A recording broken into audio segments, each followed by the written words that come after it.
7 मार्च 1968 2 page की शुरुआत में बात चल रही थी।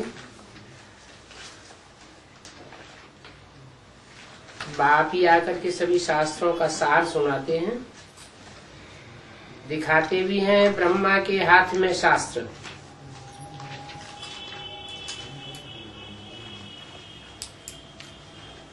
अब हाथ कोई स्थूल हाथ की तो बात है नहीं, शास्त्रों में तो सारी स्थूल बातें उठाई ली हैं। जैसे हाथ से कोई चीज कैच की जाती है, ऐसे ही बुद्धि से भी कोई बात कैच की जाती है। कोई आइडिया पकड़ा जाता है, संकल्प कैच किया जाता है, तो बुद्धि रूपी हाथ की बात है, स्थूल हाथ की बात नहीं है। ब्रह्मा के बुद्धि रूपी हाथ में शास्त्र दिखाए गए हैं, और वो भी यादगार संगम युग की है। उन शास्त्रों का सार भी ब्रह्मा की बुद्धि में नहीं है। अगर शास्त्रों का सार ब्रह्मा की बुद्धि में होता तो बाप पूछते हैं ब्रह्मा का बाप कौन, और ब्रह्मा को अपने बाप का पता होना चाहिए। अगर बाप का पता होता तो विद्यालय का नाम क्या रखते? प्रजापिता ब्रह्मा कुमारी विश्वविद्यालय। वो नहीं रखा, क्या रखा? ब्रह्मा कुमारी ईश्वर विश्वविद्यालय। इससे साबित हुआ कि ब्रह्मा के बुद्धि रूपी हाथ में भले शास्त्र दिखाए गए हैं, परंतु जैसे भक्ति मार्ग में दिखावा मात्र है, समझते कुछ नहीं। ब्रह्मा ने भी समझा नहीं, परमात्मा फिर विष्णु को समझते हैं, ब्रह्मा को परमात्मा नहीं समझते हैं। अगर समझते होते तो मंदिर बनाते, चित्र बनाते, मूर्तियां बनाते, पूजा करते। परमपिता परमात्मा ब्रह्मा द्वारा समझाते हैं। कौन से ब्रह्मा के द्वारा समझाते हैं? ब्रह्मा तो अनेक हैं, अनेकों के नाम ब्रह्मा है, परंतु समझाने का काम प्रजापिता ब्रह्मा के द्वारा करते हैं। ऐसे ही कहेंगे, विष्णु का नाम नहीं लेंगे। किस बात में? कि विष्णु समझाते हैं। एक ही शिव परम पिता परमात्मा है जो पुनर्जन्म नहीं लेते हैं।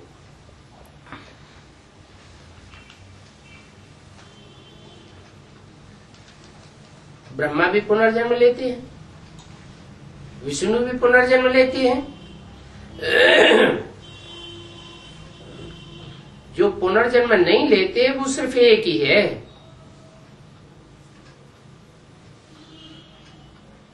अभी ये ब्रह्मा कहां से आया, कैसे जन्म लिया?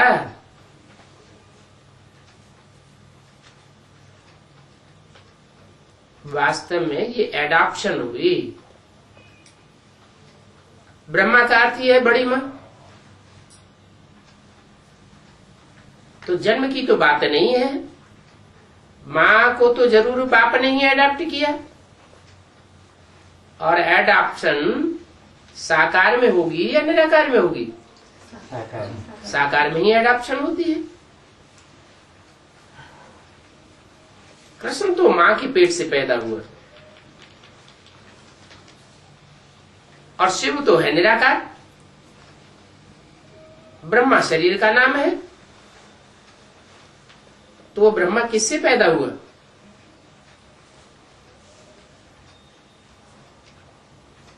शरीरधारी है ना। शरीरधारी की पैदाइश तो जरूर शरीरधारी से ही होगी, परंतु यहां तो मुखवंशावली की बात है। इन बातों का शास्त्रों में कुछ भी वर्णन नहीं है। बाप कहते हैं बहुत जन्मों के अंत में मैं इनमें प्रवेश करता हूँ।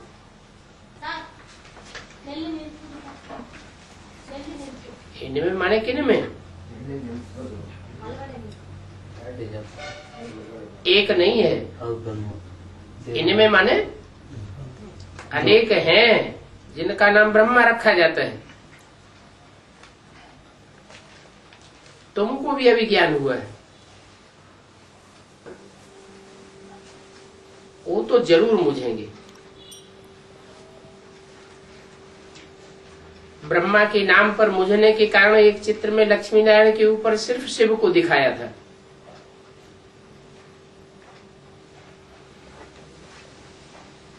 शिव बाबा ने ये स्वर्ग रचा,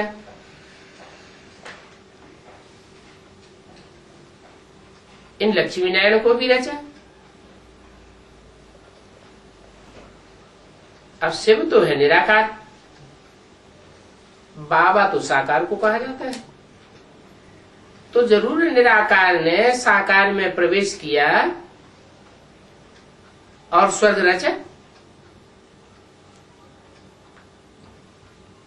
उस समय थोड़े समय के लिए वो चित्र बना दिया था।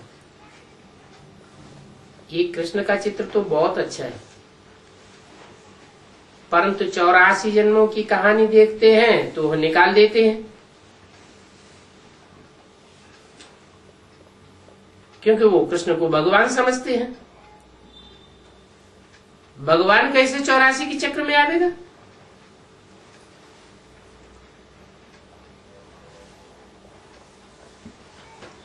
भक्ति मार्ग में ढेर के ढेर चित्र बनाई दिए, अभी समझते हैं। ये ढेर के ढेर जो चित्र बनाए हुए हैं वो सब ऊंच नहीं है, ऊंच से ऊंच एक भगवान ही है।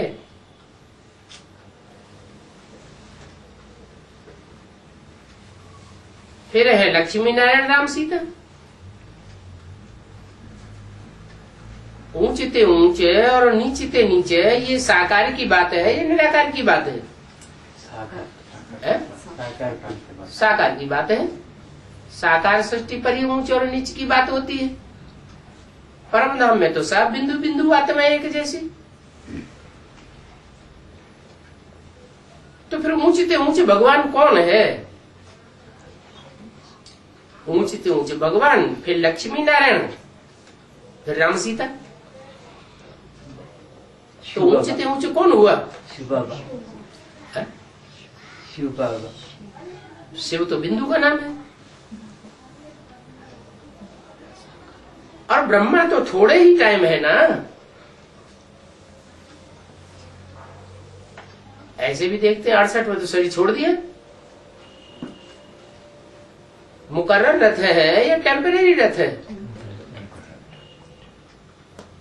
थोड़े टाइम के लिए है।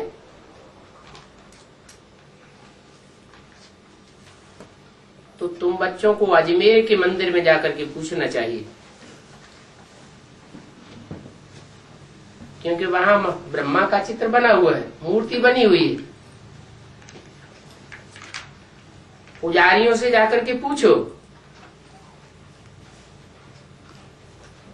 पुष्कर वाले बहुत करके शास्त्र ही सुनाते हैं, क्योंकि ब्रह्मा के हाथ में शास्त्र दिखाते हैं। परंतु वह ब्राह्मण शास्त्र सुनाते तो हैं, लेकिन श्राद्ध खाने वाले होते हैं।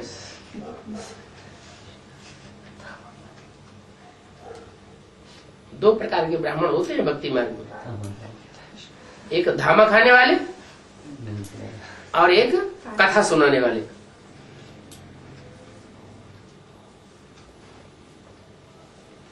वो है शास्त्र सुनाने वाले। तो बाप ये सब समझाते हैं क्या कि सुनाने वाले और खाने वाले, इनका फाउंडेशन कहाँ पड़ता है? ये है संगम युग में कैसे फाउंडेशन पड़ता है?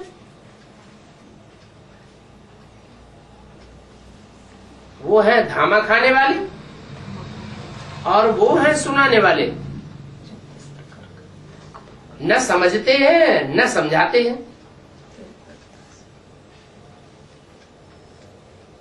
तो बाप ये सब बातें समझाते हैं कि सुनाने वाले अलग ब्राह्मण होते हैं, धामा खाने वाले अलग होते हैं। तुम तो ब्राह्मण हो। ब्राह्मण मानो ब्रह्मा के मुख से पैदा हुए हो। तुम कोई कुखवंशावली ब्राह्मण नहीं हो। मुख्य समझाया जाता है। दो बाप जरूरी है, एक लौकिक और एक पारलौकिक। ये ड्रामा ही सारा वंडरफुल बना हुआ है। दो बाप की बात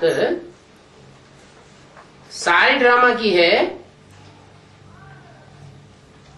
या एक जन्म की है या सिर्फ संगम युग की है? सारे ड्रामा। कैसे? दो बाप की बात। संगम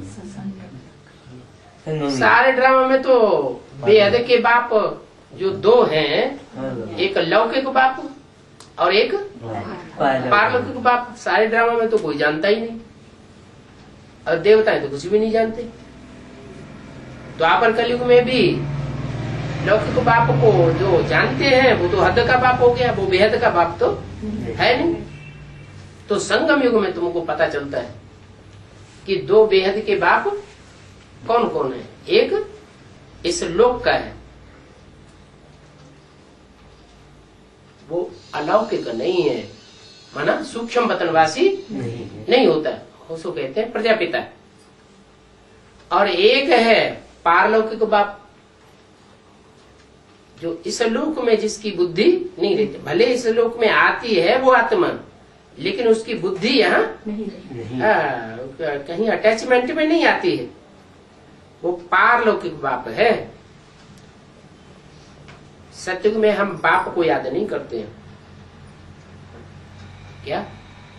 न प्रजापिता याद रहता और न पारलौकिक बाप याद रहता। ये अभी तुम प्रैक्टिकल की बातें अनुभव करते हो।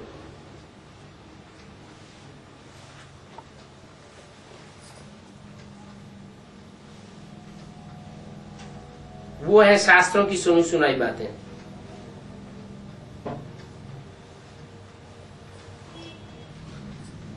प्रजापति की नाम लेते हैं शास्त्रों में,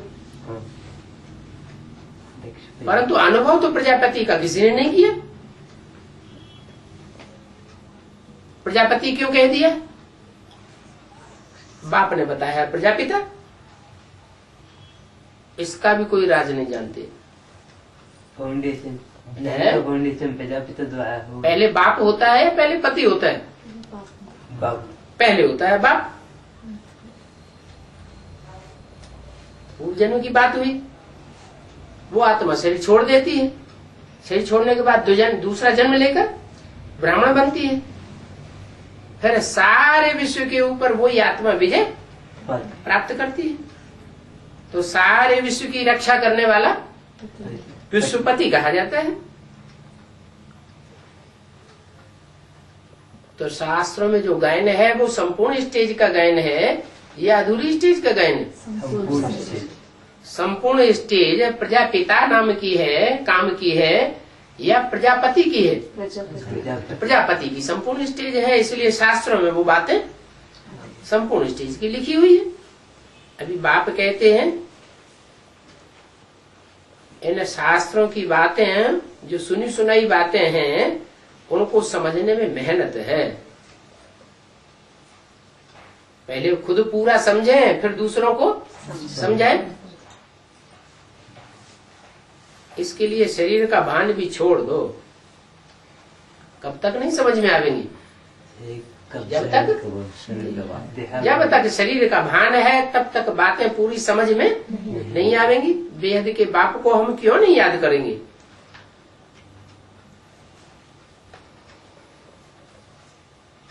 परंतु माया भुलाई देती है। जो बात बीती उनका चिंतन नहीं करना चाहिए। क्यों है? बीती बातों का चिंतन नहीं करना चाहिए। अगर बीती बातों का चिंतन ही नहीं करेंगे, अनुभव से लाभ कैसे उठाएंगे? कोई बात बीत गई, हमें मालूम है कि ऐसा काम करने से ऐसा नुकसान हुआ था, और उस अनुभव को हम याद ही नहीं करेंगे, तो फायदा होगा नुकसान होगा? है? फिर ये क्यों कहा कि बीती बातों का चिंतन नहीं करना चाहिए? चिंतन माना लंबा लंबा चिंतन नहीं करना चाहिए। एक बात बुद्धि में बैठी हुई है कि ऐसा करने से ऐसा हुआ, तो बीती बातों से एक बार फायदा उठा लो। बाकी उसको घोटना, चिंतन करना, लंबा लंबा टाइम देना, फिर सोचना ये नहीं करना चाहता था, फिर ऐसा हो गया। बीती को चिंतन नहीं करना, इसलिए कदम कदम पर सावधानी मिलती है।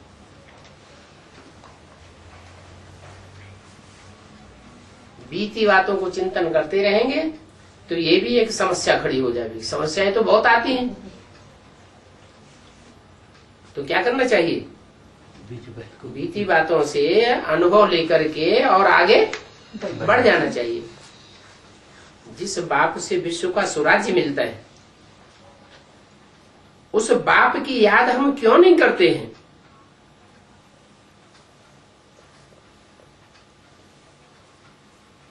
क्यों नहीं करते हैं? हाँ? भूल जाते।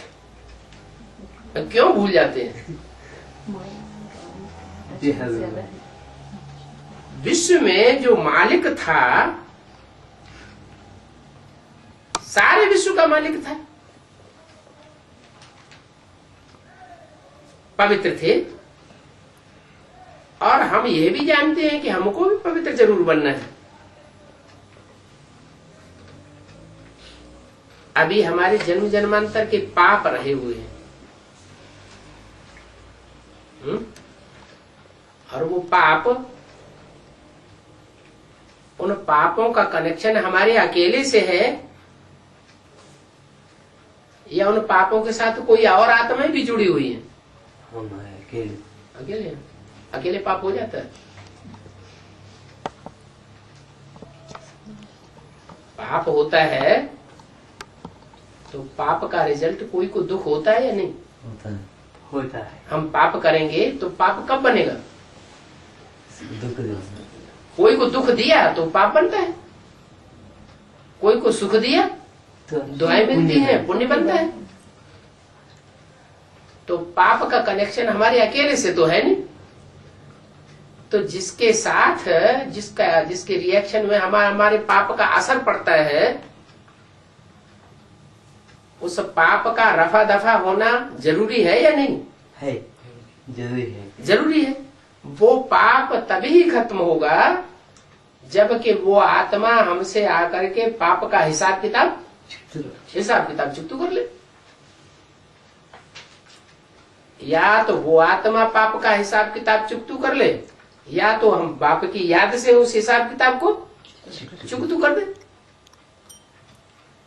तो वो पाप काटने हैं, चाहे याद से काटे और जो चाहे वो माया का रूप बन करके आए, तो हिसाब किताब काटे। बाप कहते हैं बच्चे जीते रहो। क्या पाप काटने का धंधा तो है, बाप की याद तो बताई, लेकिन पापों में इतना ना फंस जाओ कि अनिश्चय पैदा हो जाए, मर जाओ।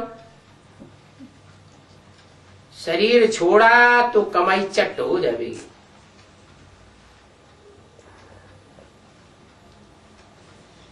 ये शरीर है, जब तक ये शरीर है तब तक कमाई है, और शरीर छूट गया तो कमाई खत्म। जैसे ब्रह्मा बाबा, उनका शरीर जब तक रहा, या कोई भी ब्रह्मा कुमार कुमारी जो शरीर छोड़ रहे हैं बेसिक नाली में, जब तक शरीर है तब तक पुरुषार्थ कर रहे, और शरीर बीच में ही छूट गया तो पुरुषार्थ खत्म हो जाता है। फिर जहां तक पुरुषार्थ कर लिया वहीं तक उनकी कमाई होगी। कोई तो 16 कला संपूर्ण पुरुषार्थ कर लेते हैं, कोई कम कलाओं का पुरुषार्थ कर पाते हैं। कमाई अगर चट्ट हो जाएगी तब बुद्धि में बैठेगा कि अरे हमने तो टाइम बर्बाद कर दिया। तो बाप कहते हैं बहुत गई थोड़ी रही, और थोड़ी की भी थोड़ी रही। अभी बाबा को जल्दी जल्दी याद करें। तीव्र वेगी जो अच्छे अच्छे पुरुषार्थी बच्चे होंगे वो पुरुषार्थ जरूर करेंगे। बहन भाई के संबंध में भी बहुत भूलें होती हैं।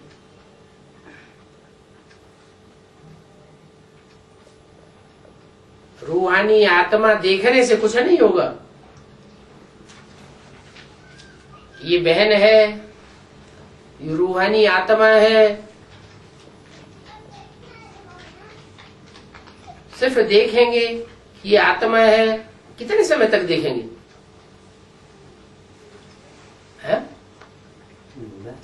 24 घंटे देखेंगे कि आत्मा है, हम आत्मा है।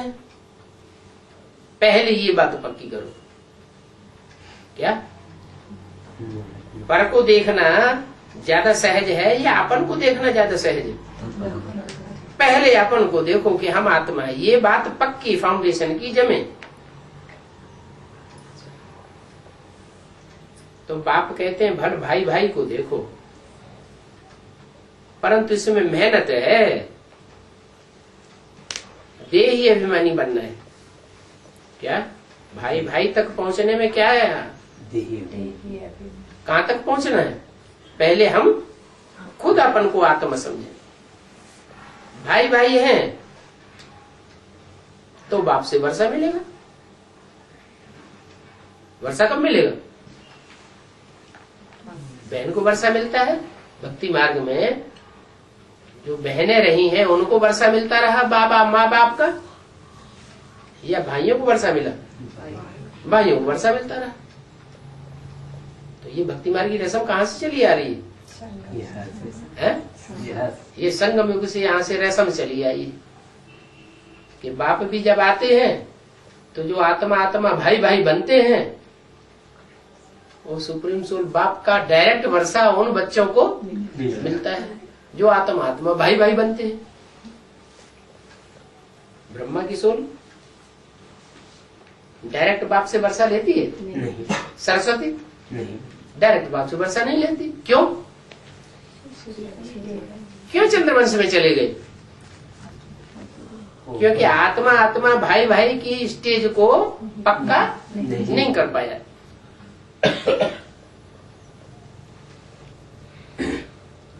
तो ये पुरुषार्थ पक्का करना है। कौन सा? आत्मा आत्मा भाई भाई समझने का। अभी ये सब्जेक्ट गुह्य होती जाती है। क्या ये गुह्यता बढ़ती जा रही है? जब गुह्य सब्जेक्ट होती जाती है तो मेहनत भी बढ़ती जाती है। बच्चे समझते हैं हम अपन को आत्मा समझ, उनको समझते हैं। पहले अपन को आत्मा समझें फिर उनको आत्मा समझें। परंतु जो इस परिवार का नहीं होगा वो इन बातों को सुनेगा भी कैसे? देवान में रहेगा तो ये बातें सुनाई नहीं पड़ेंगी। एक कान से सुनेगा दूसरे कान से निकाल देगा। भक्ति मार्ग में अनेक अनेक बातें होती हैं।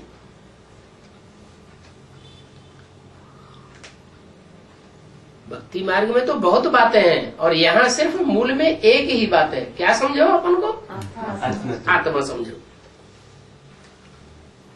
अपन को आत्मा समझें तब ही वर्षे के लायक बने, नहीं तो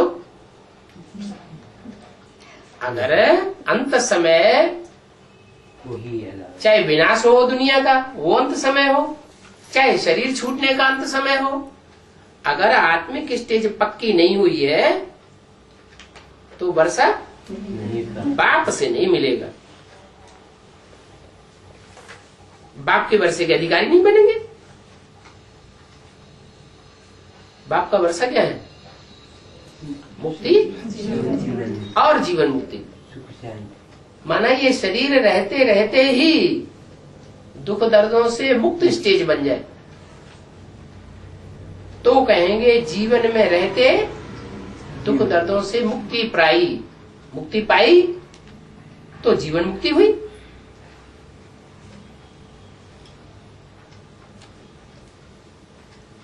तो यहाँ तो एक ही मूल बात है, अपन को आत्म समझो।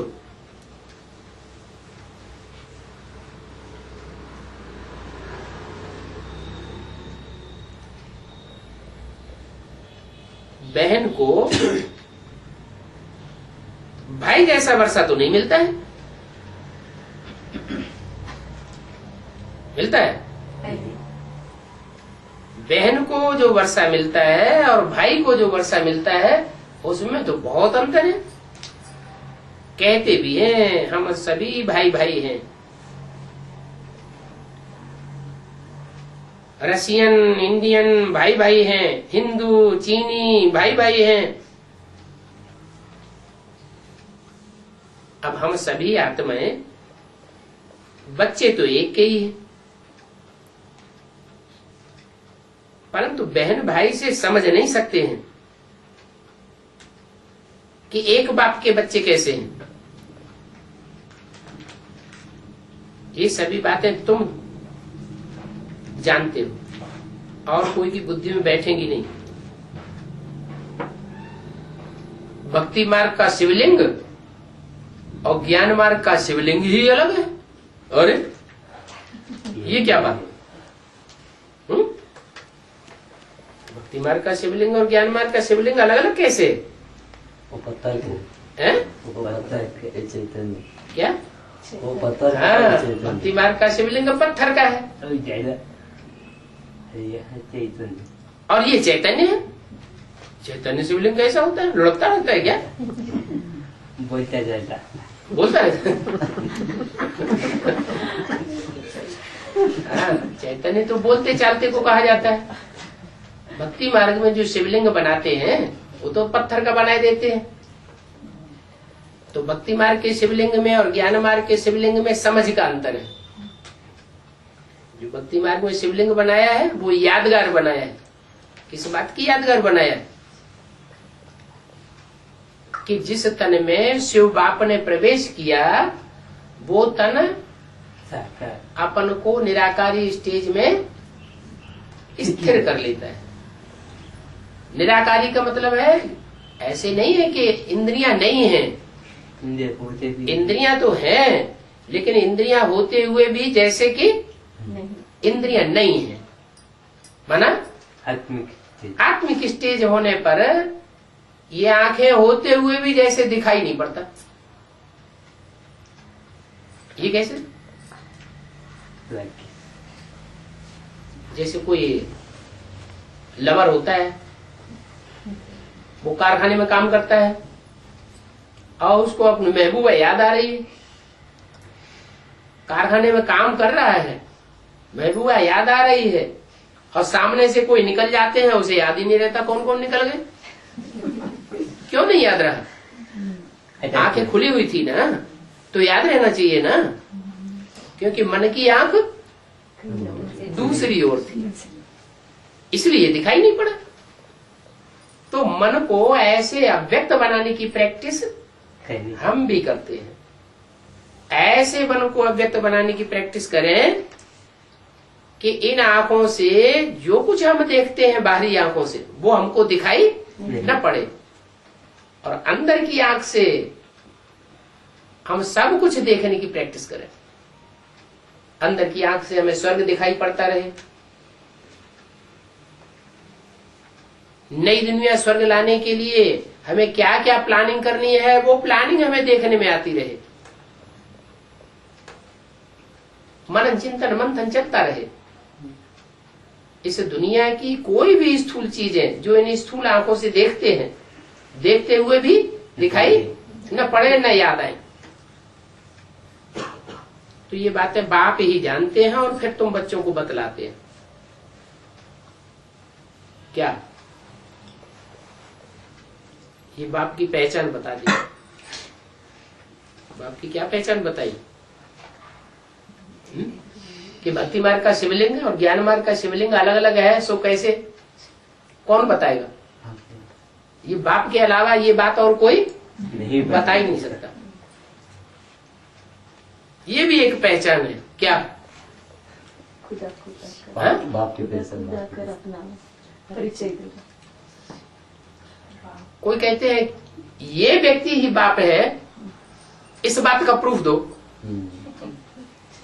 क्या प्रूफ तुम्हारे पास यही व्यक्ति बाप है? ज्ञान से। क्या ज्ञान? बाप ने दिया है ना, क्या ज्ञान दिया? चैतन्य शिवलिंग का। अरे ये ज्ञान जो अभी बताया कि कोई भी ब्रह्मा कुमार कुमारी ने ये ज्ञान बताया ही नहीं। क्या? कि भक्ति मार्ग का शिवलिंग कौन सा होता है और ज्ञान मार्ग का शिवलिंग कौन सा होता है। भक्ति मार्ग का शिवलिंग जड़ होता है और ज्ञान मार्ग का शिवलिंग चैतन्य होता है। जो ज्ञान मार्ग का शिवलिंग है उसकी यादगार बनाई गई है भक्ति मार्ग में, सोमनाथ के मंदिर में। वो लाल पत्थर में वो हीरा दिखाया गया सफेद, किसकी यादगार है? शिवलिंग का। वो जो हीरा दिखाया गया है शिवलिंग की यादगार नहीं। वो जो हीरा दिखाया गया है वो बिंदु बाप शिव की यादगार है। और वो बिंदु जिसमें रखा हुआ है, जिसमें प्रवेश दिखाया गया है, वो उस साकार की यादगार है जो आदि से लेकर के अंत तक इस सृष्टि पर मुकर्रर रूप से रहता है। उस मुकर्रर रथ की यादगार है। वो मुकर्रर रथ जब परमपिता परमात्मा शिव इस सृष्टि पर आकर के सृष्टि का परिवर्तन करते हैं तो अंत समय तक वो रथ मुकर्रर इस सृष्टि पर चैतन्य रूप में रहता है। इसलिए वो चैतन्य है। भक्ति मार्ग में कैसे दिखाए उसको चैतन्य? भक्ति मार्ग में तो शिव होता ही नहीं, आता ही नहीं, तो उन्होंने जड़ पत्थर रख दिया। फिर भक्ति मार्ग में सोने का लिंग बनाते हैं, चांदी का लिंग बनाते हैं, कॉपर का लिंग बनाते हैं, लोहे का पत्थर का बनाते हैं। ये किस बात की यादगार है? ये साकार की कि वही साकार जिसमें परमपिता परमात्मा शिव ज्योति बिंदु प्रवेश करते हैं, वही आत्मा सत्युग में सोने जैसा आत्मा होती है, सोने जैसा पार्ट बजाती है। त्रेता में चांदी जैसा पार्ट बजाती है, द्वापर में कापर मना रजो प्रधान बन जाती है और कलयुग में तमो प्रधान पत्थर या लोहा बन जाती है। तो ये बातें सब बाप ही बतलाते हैं। और ये खेल बंद नहीं होना है। रचयिता और रचना तो है ही। क्या कहा? इस खेल में कौन कौन सदैव रहेगा?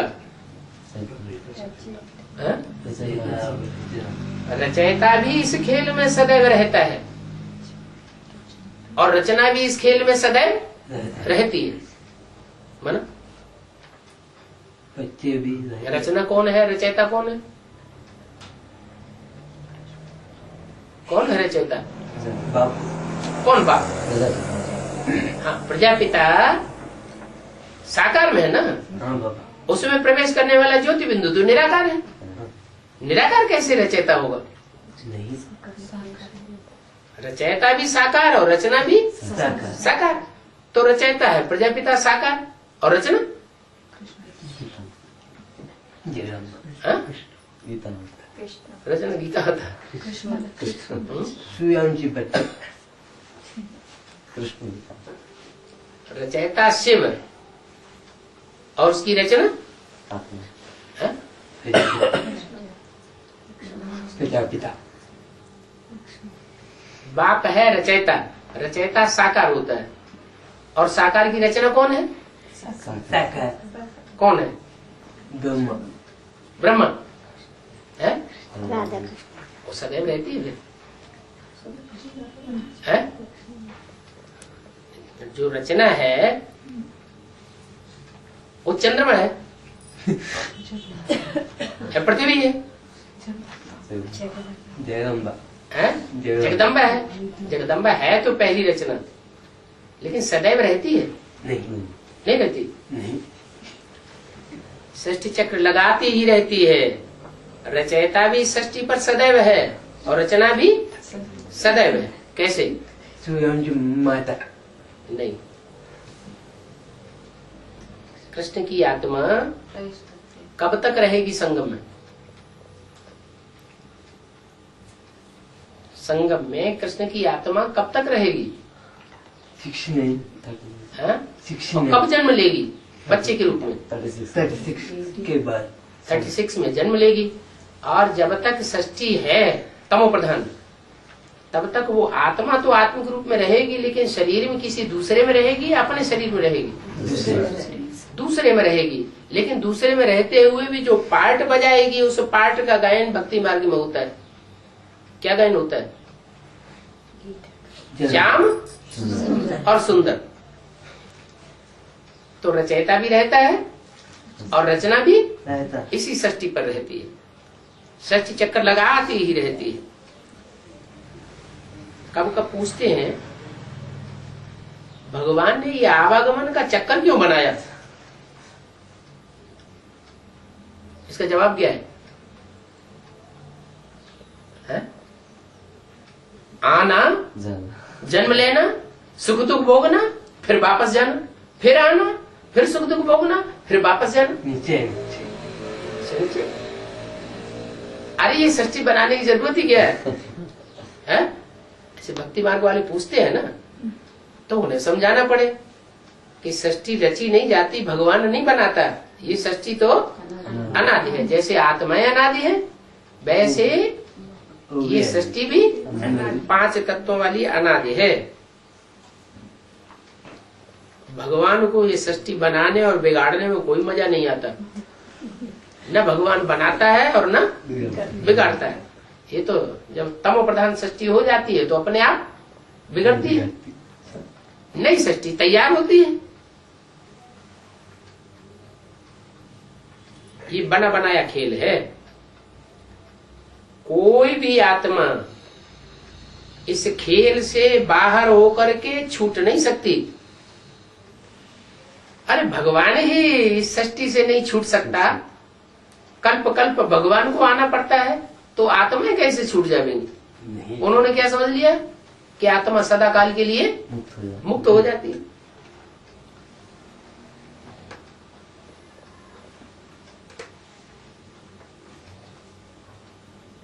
ओम शांति। Good night.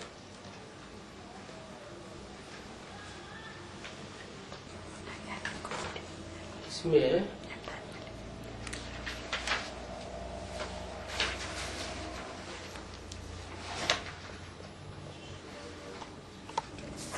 नौ 368 की वाणी को पॉइंट्स कुछ जोड़ दिए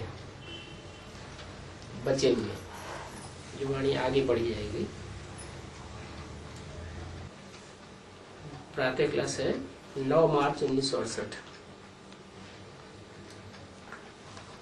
अभी योग और ज्ञान 2 चीजें हैं। ऐसे नहीं जो योग है वही ज्ञान है, जो ज्ञान है वही योग है, नहीं। सब्जेक्ट भी 2 हैं मुख्य, ज्ञान और योग। पहले क्या आता है? ज्ञान। पहले जानकारी हो, ज्ञान हो। जानकारी होगी तो जिसकी जानकारी होगी वो याद आएगा, योग लगेगा। और जानकारी नहीं होगी, पहचान ही नहीं होगी, तो योग लग न सके। तो पहले है जानकारी अर्थात ज्ञान, फिर बाद में है याद। बाप के पास ये बहुत भारी खजाना है। कौन सा? ज्ञान का खजाना है। अच्छा, और याद? याद का खजाना नहीं है। याद का खजाना हमारे पास है? प्रैक्टिस की बात है। प्रैक्टिस करेंगे तो खजाना बढ़ेगा। यहाँ तो बाप के पास की बात हो रही है। ये बहुत भारी खजाना है। कौन कौन सा? ज्ञान और योग। अच्छा, कौन से बाप के पास ये खजाना है? हाँ, जिस मुकर्रर रथ में बेहद के बाप में, साकार प्रजापिता में बाप प्रवेश करते हैं, उसमें ये फाउंडेशन से ये खजाना है। क्या? ज्ञान का भी खजाना है और याद का भी खजाना है। जब से बाप प्रत्यक्ष होता है तब से ये खजाना मौजूद रहता है और खुद ही बच्चों को देते हैं। क्या? ये खजाना और कोई दे नहीं सकता। मैं अपना परिचय खुद ही आकर के देता हूँ। मेरा परिचय और कोई दे नहीं सकता। बाप को जो बहुत याद करते हैं उनको करंट बहुत जास्ती मिलती है, क्योंकि याद से ही तो याद मिलती है। ये कायदा है। क्या? याद से याद मिलती है। तो पहले है ज्ञान, बाद में है याद। लेकिन मुख्य क्या है? याद। पहले ज्ञान चाहिए, फिर याद चाहिए। है? ज्ञान से ही याद मिलेगी। जितना ज्ञान होगा उतनी याद भी अच्छी आएगी। पहचान पूरी नहीं है, ज्ञान पूरी नहीं है, तो याद भी नहीं आएगी। तो पहले ज्ञान, फिर बाद में याद। परंतु मुख्य क्या है? दोनों याद मुख्य है। क्या क्या कहते हैं? हे पतित पावन आओ। इसलिए आओ, पतितों को पावन बनाने के लिए आओ। तो ज्ञान से पावन बनावेंगे या याद से पावन बनेंगे? याद से पावन बनेंगे। तो मुख्य है याद। ऐसे नहीं इनको ज्ञान बहुत है, तो जिनमें ज्ञान बहुत है वो बाबा को बहुत याद करते होंगे। नहीं, ज्ञान बहुत हो लेकिन कोई जरूरी नहीं है कि जिनमें ज्ञान बहुत है वो बहुत योगी होंगे, बहुत लवलीन होंगे।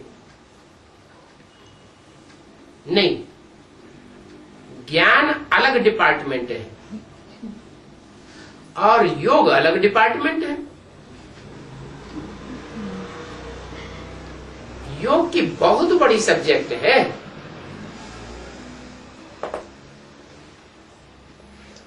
योग की बहुत बड़ी सब्जेक्ट है और ज्ञान की इनसे छोटी सब्जेक्ट है। कैसे? जितना ज्ञान के लिए तो बोला है कि सारे सागर की कलमें बनाओ, नहीं, सारे सागर की स्याही बनाओ और सारे जंगल की कलमें बना दो। छोटी छोटी ढेर सारी कलमें बना दो, तो भी ज्ञान खूटेगा नहीं। तो ज्ञान बड़ा हुआ, ज्ञान की सब्जेक्ट बड़ी हुई या योग की सब्जेक्ट बड़ी हुई? योग की है? कैसे? इसके बाद से इसके बाद से कैसे? अरे सारे सागर को स्याही बनाओ, जितना और सारे जंगल की कल में बनाओ। सागर दुनिया में फैला हुआ है 3 हिस्से में, और एक हिस्से में पृथ्वी फैली हुई है ना। एक हिस्से की पृथ्वी की जितने भी जंगल हैं उन सब की कल में बन गई, और 3 हिस्सा सागर जो फैला हुआ है उसमें स्याही बन गई। और फिर भी ज्ञान खूटेगा नहीं। तो ज्ञान का तो कितना बड़ा विस्तार हो गया। एक एक आत्मा के अनेक जन्मों की कहानी निकले तो ज्ञान कितना विस्तार को फैल जाएगा। बहुत। तो ज्ञान बड़ा हुआ, ज्ञान की सब्जेक्ट बड़ी हुई या याद की सब्जेक्ट बड़ी हुई? एक की याद में रहने से वो पाप कट हो जाएगा ना, एक के ही तो पाप कट हो गए, इसीलिए नहीं बड़ी कैसे है? वो बड़ी है बाबा। कैसे? हर काम याद से कर सकते, हाँ? हर एक काम याद से कर सकते। नहीं, इस दुनिया के जितने भी जंगल हैं, इस दुनिया में जो भी सागर है और उसमें रहने वाले जितने भी प्राणी हैं, पृथ्वी पर रहने वाले जितने भी जीव जंतु हैं, चैतन्य है अथवा जड़ है, वो सब अभी तमो प्रधान है या सतो प्रधान है? तमो प्रधान। सब तमो प्रधान है। वो सतो प्रधान काय से बनेंगे? ज्ञान से बनेंगे। सारी दुनिया में तुम लाउड स्पीकर चिल्लाते रहो, सतो प्रधान बन जाएंगे? नहीं। ज्ञान से सतो प्रधान नहीं बनेंगे। कैसे सतो प्रधान बनेंगे? एक एक अणु अणु को सतो प्रधान बनना है। क्या? एक एक अणु अणु को सतो प्रधान बनना है। पृथ्वी, जल, वायु, अग्नि, ये सब सतो प्रधान बनेंगे। कीड़े मकोड़े, पशु पक्षी सब सतो प्रधान ज्ञान से बनेंगे? नहीं। तो कितना वाइब्रेशन फैलेगा। वो वाइब्रेशन ज्ञान से टाई टाई करने से फैलेगा या बाप की याद करने से फैलेगा? तो कौन सा बड़ा सब्जेक्ट हुआ? याद का बड़ा सब्जेक्ट हुआ। योग से आत्मा सतो प्रधान बन जाती है, है? योग से आत्मा सतो प्रधान बन जाती है। हाँ, किसकी? एक की याद। हाँ, एक की याद से आत्मा सतो प्रधान बन जाती है। तो किसकी आत्मा सतो प्रधान बन जाती है? आप वाह! हर एक आत्मा जो भी याद करती है उस याद से आत्मा सतो प्रधान बनती है। और जो आत्माएं सतो प्रधान बनती हैं उनकी याद का जो भी वाइब्रेशन जहां जहां भी फैलता है, वो सारे जड़ हो चाहे जीव हो, जड़ चेतन सब सात्विक बनते हैं। हर एक आत्मा में ये पावर आ जाती है कि जब वो संपूर्ण बनेगी तो उसके वाइब्रेशन से जो भी आएंगे उस वाइब्रेशन के अंदर वो सब सात्विक बनेंगे, चाहे जड़ हो चाहे चेतन हो। याद के बिगर सतो प्रधान बनना असंभव है।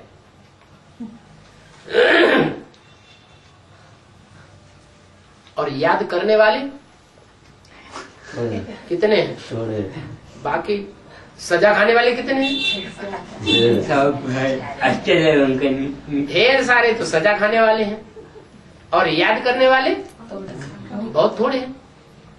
कोई 100% याद करने वाले की लिस्ट में होंगे तो सजा नहीं खाएंगे, कोई 99% याद करने वाले की लिस्ट में होंगे, कोई नंबरवार होंगे। लेकिन याद करने वाले तो वही होंगे जिन्होंने ज्ञान से पहचाना होगा कि जितने भी हैं 500 करोड़ सब याद करने वाले की लिस्ट में होंगे। नहीं, याद करने वाले थोड़े हैं, भले थोड़े हैं, फिर भी याद के बल से लवलीन होकर के जितने परसेंटेज में याद करते हैं, याद करते करते अथवा सजा भी खा करके जब आत्मा संपूर्ण बनती है तो जो भी उनके कनेक्शन में आवेंगे सब वाइब्रेशन से सतो प्रधान बनेंगे।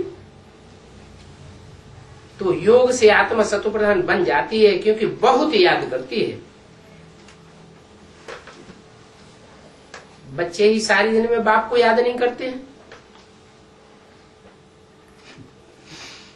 तो बाप भी कैसे याद करेंगे? हाँ? बाप को याद करने की दरकार है? नहीं। सब बच्चों को याद करने की दरकार बच्चों को याद करने की दरकार है, बाप को याद करने की दरकार नहीं है। कौन से बाप को? रूहानी बाप को, रूहानी बाप को नहीं याद करने की दरकार। जो पतित होता है वो याद करता है, या जो पावन होता है वो याद करता है? रूहानी बाप पतित है? रूहानी बाप जो है उसको याद करने की दरकार नहीं है, उसको चिंतन करने की भी दरकार नहीं है, उसको सोच करने की भी दरकार नहीं है। हाँ, वो जिसमें प्रवेश करता है साकार में, वो पतित बनता है, तो उसको याद भी करने की दरकार है। वो बच्चों को याद करने की दरकार क्या है? बाप नहीं चढ़े हुए? नहीं बाबा, वो साकार बाप है ना। साकार बाप है, वो बच्चों को याद नहीं करेगा? है? कोई बाप ऐसा होता है कि घर में आग लगे, अगर सच्चा बाप होगा तो बच्चों को याद नहीं करेगा? है? छोड़ के भाग जाएगा? तो ये साकार बाप है या निराकार बाप है? ये तो साकार बाप है ना, उसको तो बच्चे याद आएंगे ना। तो बोला बाप को याद नहीं करते हैं तो बाप भी याद कैसे करेंगे? इनको बच्चों को कौन से बाप की बाप की बात हुई? साकार बाप की बात है। उस साकार बाप में निराकार बाप को अगर बच्चे याद नहीं करेंगे तो बाप भी कैसे याद करेंगे? विश्व की बादशाही का वर्षा मिलना है ना, है। साकार से वर्षा मिलना है या बिंदु से वर्षा मिलना है? साकार से वर्षा मिलना है। तो जिस साकार से वर्षा मिलना है नई दुनिया का, तो याद के बगैर वर्षा मिल जाएगा? जो याद करेंगे, भले याद तो निराकार को ही करना है, लेकिन किसमें करना है? साकार। तो साकार को याद पहुंचेगी या नहीं पहुंचेगी? आखिरी तो याद पहुंचेगी। बच्चे अच्छी रीत याद करते हैं तो बाप की भी याद से याद मिल जाती है। क्या अच्छी रीत याद नहीं करेंगे तो नहीं मिलेगी, और अच्छी रीत याद करेंगे तो याद से याद मिल जाती है। बाप को खींचते हैं ना, याद करने के लिए ऑटोमेटिकली खींच हो जाती है। ये भी बना बनाया खेल है क्या कि किन की खींच जास्ती होगी? जो बाप की याद से याद मिल जाए, और किन की खींच नहीं। इतनी अच्छी नहीं होगी। अच्छी रीत याद नहीं करते हैं, तो अच्छी रीत याद नहीं करते हैं तो याद से याद मिलती भी नहीं है। क्या बना बनाया खेल है इसमें? इसमें बना बनाया खेल क्या है? बना बनाया खेल क्या? हम खेल को हम बना लेते हैं। हम अच्छी रीति याद करेंगे, फिर याद करने क्यों नहीं पाते? हाँ, पिछले 63 जन्मों का जैसा जैसा जिसका कनेक्शन रहा होगा, 63 जन्मों में कनेक्शन रहा होगा ना। किसके साथ? साकार बाप के साथ। जिन्होंने जितने जितने जैसे जैसे संबंध जोड़े होंगे याद के, क्योंकि दुश्मन भी तो याद करता है। ज्यादा याद कौन करता है? दुश्मन भी याद करता है और दोस्त भी याद करते हैं, लेकिन लब में लीन कौन हो जाता है?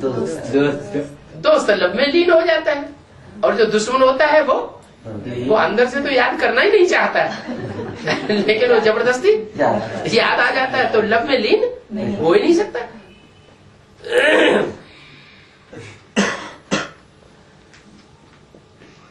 तो ये बना बनाया खेल है, इसको अच्छी रीति समझना है।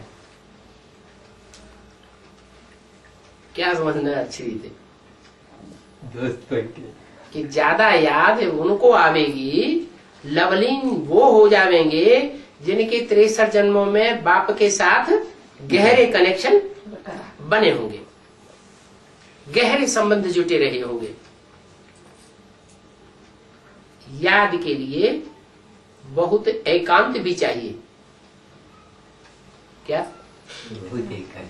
बहुत घमासान के बीच में रहेंगे तो सब याद तोड़ते रहेंगे। इसलिए एकांत भी चाहिए। एकांत का बेहद का अर्थ भी है, हाँ? एक के अंत में लगे रहे, लवलीन हाँ, लवलीन रहे। क्या ऐसा नहीं हो सकता कि रेलवे स्टेशन के प्लेटफार्म पे तो कितनी भीड़ होती है ना? हाँ स्टेशन के प्लेटफार्म में रहकर के कोई एकांत में नहीं रह सकता। रह सकते है? कौन रह सकता है? जिसका बना बनाया खेल होगा वो रहेगा, या जिसका 63 जन्मों का खेल ऐसा बना ही नहीं है वो रहेगा? जिसका 63 जन्मों का कनेक्शन जुटा रहा होगा एक बाप के साथ, उसको बहुत याद आवेगी। जैसे अष्टदेव है तो अष्टदेवों का 63 जन्मों का कनेक्शन कैसा रहा? 63 नहीं, 62 जन्मों का कम से कम कैसा रहा होगा? अच्छा ही कनेक्शन रहा होगा ना, तो उनको याद भी याद भी जास्ती आएगी। यादी योगी होगा तो सहयोगी भी बहुत होगा। योगी सो सहयोगी, तो योगी नहीं होगा सहयोगी भी नहीं, तो संगम युग में देखने में आएगा उतना सहयोगी भी नहीं होगा। ये एक निशानी है, योगी सो सहयोगी। तो अच्छी रीति इन बातों को समझना है। बहुत एकांत चाहिए। बाबा समझाते हैं, पिछाड़ी में जो आते हैं और अगर उनको ऊंच पद मिलना ही है, आए तो पिछाड़ी में,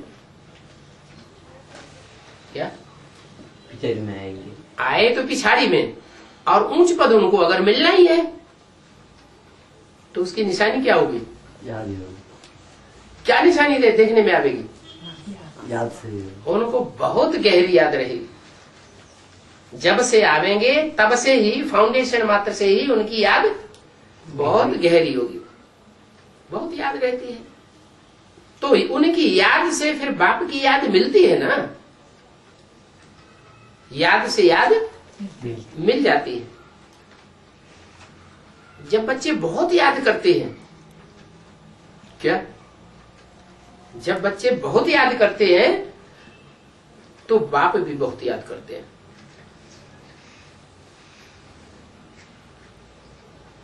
वह भी कोशिश करते हैं और वह भी कोशिश करते हैं। कौन? जो बच्चे बच्चे भी खींचते हैं और बाप भी उन बच्चों को खींचते हैं। कहते हैं ना, बाबा रहम करो, कृपा करो, कहते हैं? अरे इसमें तो याद चाहिए। रहम करने से, कृपा करने से कोई काम बनने वाला नहीं है। वो तो भक्ति मार्ग की बातें हैं। क्या रहम करो, कृपा करो? नहीं, याद चाहिए। अच्छी रीति याद करने से ऑटोमेटिकली वह कशिश हो जाएगी। कृपा भी हो जाएगी, आशीर्वाद भी हो जाएगा, रहम भी हो जाएगा। करंट मिलती है ना, आत्मा को अंदर में आता है। हम आत्मा बाबा को याद करता हूं तो वह याद एकदम अडोल हो जाती है। अडोल माने याद थिरकती है। कभी इधर की याद आई, कभी उधर की याद, फिर बाप को याद किया, फिर इधर तिरक गई, फिर उधर तिरक गई। नहीं ये हाँ, जब बहुत याद आएगी, कशिश तीखी होगी, तो उसकी निशानी क्या होगी? अडोल हो जाएगी।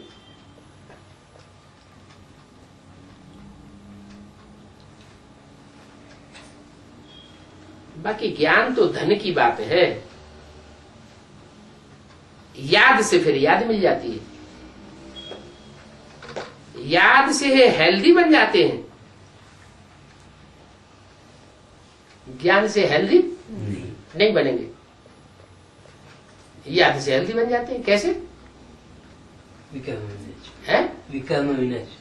आत्मा को बाप का सानिध्य मिल जाता है, नजदीक पहुंच जाती है तो संग का रंग लगता है, हेल्दी बन जाते हैं, पवित्र बन जाते हैं। इतनी ताकत है याद की जो सारे विश्व को पवित्र बनाई देती है। ज्ञानी कोई कितना भी हो और कितना भी ज्ञान सुनाए है, हाँ, लाउड स्पीकर सारी दुनिया में घर घर में लगा दे, कनेक्शन कर दे और ज्ञान सुनाने बैठ जाए, लेकिन पवित्र वातावरण नहीं बनेगा। पवित्र वातावरण सिर्फ एक की याद से ही बनना है। ओम शांति।